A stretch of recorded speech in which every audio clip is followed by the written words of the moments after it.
یہ ایک محفل کے اندر تو درس اس کے مکمل ہونے کا سوال ہی نہیں۔ تو میں نے یہ سوچا تھا پہلے کہ میں کچھ چند باتیں صرف اشارہ کر کے یہاں سے گزر جاؤں گا، لیکن جب یہاں پہنچا ہوں آج تو محسوس ہوا کہ یہ بھی ممکن نہیں ہے۔ آخری سورہ مبارکہ کا یہ تسلسل کے ساتھ جو درس ہمارا ہو رہا ہے تو اس کا کسی نہ کسی درجے میں تو حق ادا کیا جانا چاہیے۔ اس وجہ سے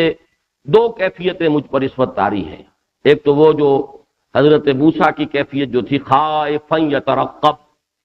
ایک خوف زدہ ہونے کی سی کیفیت کہ اب میں اس میں کیسے میں اس کو بیان کر سکوں گا، اس کی عظمت جو جس کا مجھے ادراک و احساس ہے وہ اتنی بلند ہے کہ میں اس کو اپنے زبان میں اپنے الفاظ میں کسی ایک نشست میں بیان کر سکوں، یہ مجھے محال نہ۔ اور دوسرا یہ کہ اس کی وسعتیں اتنی ہیں اس کے مضامین کی کہ ان میں سے اب کیا چنوں، کیا چھوڑوں، کیا لوں اس میں سے اور کیا چھوڑوں، یہ بھی میرے لیے بہت مشکل ہے۔ تو واقعہ یہ ہے کہ ایک اعتبار سے تو محسوس ہوتا تھا کہ یہ تو آسان ترین ہے، اس پر تو اتنی مرتبہ گفتگو کی ہے، اتنی تحریر بھی ہے، تقریریں بھی ہیں، تو اب اس میں کیا میرے لیے دقت ہے۔ لیکن معلوم ہوا کہ جس کو آسان سمجھا تھا وہی سب سے زیادہ مشکل ہے۔ آج میں ذرا اپنا جائزہ لے رہا تھا کہ اس سورہ مبارکہ سے میرے ذہنی اور قلبی جو تعلق کی ایک تاریخ جو ہے وہ میرے سامنے آئی۔ مجھے یاد آیا کہ سب سے پہلے اس سورہ مبارکہ کی عظمت مجھ پر منکشف ہوئی ہے۔ میرا میڈیکل کالج کا طالب علمی کا دور تھا آخری، یہ 53 کی بات ہے، جب تفاسیر فراہی کا پہلا ایڈیشن شائع ہوا، مجموعہ تفاسیر فراہی۔ مولانا حمید الدین فراہی رحمۃ اللہ علیہ نے جو کچھ صورتوں کی تفسیریں لکھی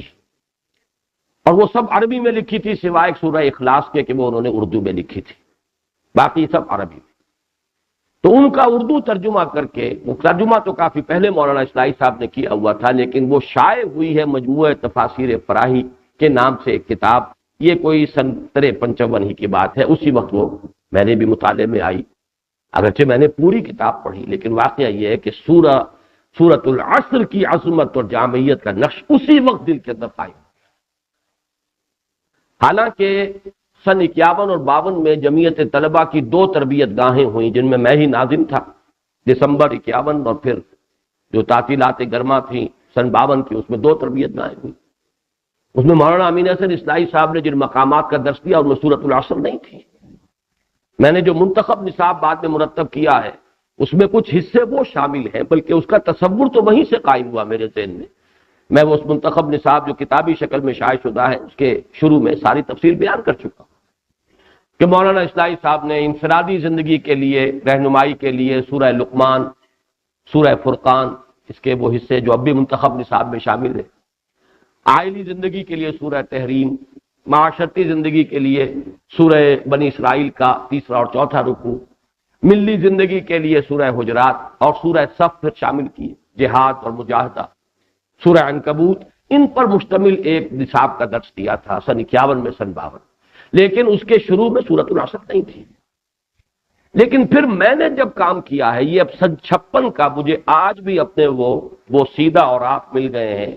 آپ اندازہ کیجئے 35 برس قبل کے، یہ وہ کاغذ میرے پاس موجود ہے، وہ سیدھا ہو چکا ہے بالکل۔ یہ سن 56 میں میں نے سورۃ العصر کے نوٹس تیار کیے تھے،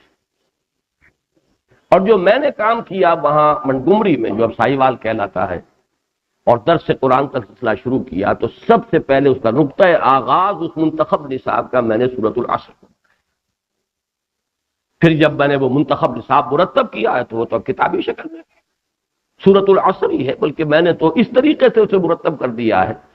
کہ در حقیقت وہ سورۃ العصر ہی کی ایکسفولیشن ہے، اسی کی مزید تشریح ہے۔ اس میں ایمان کی بحث آئی، اس کے ضمن میں کچھ مقامات، اس میں پھر عمل صالح ہے، اس کے ضمن میں کچھ مقامات، پھر تواصی بالحق ہے، اس کے ضمن میں کچھ مزید مقامات۔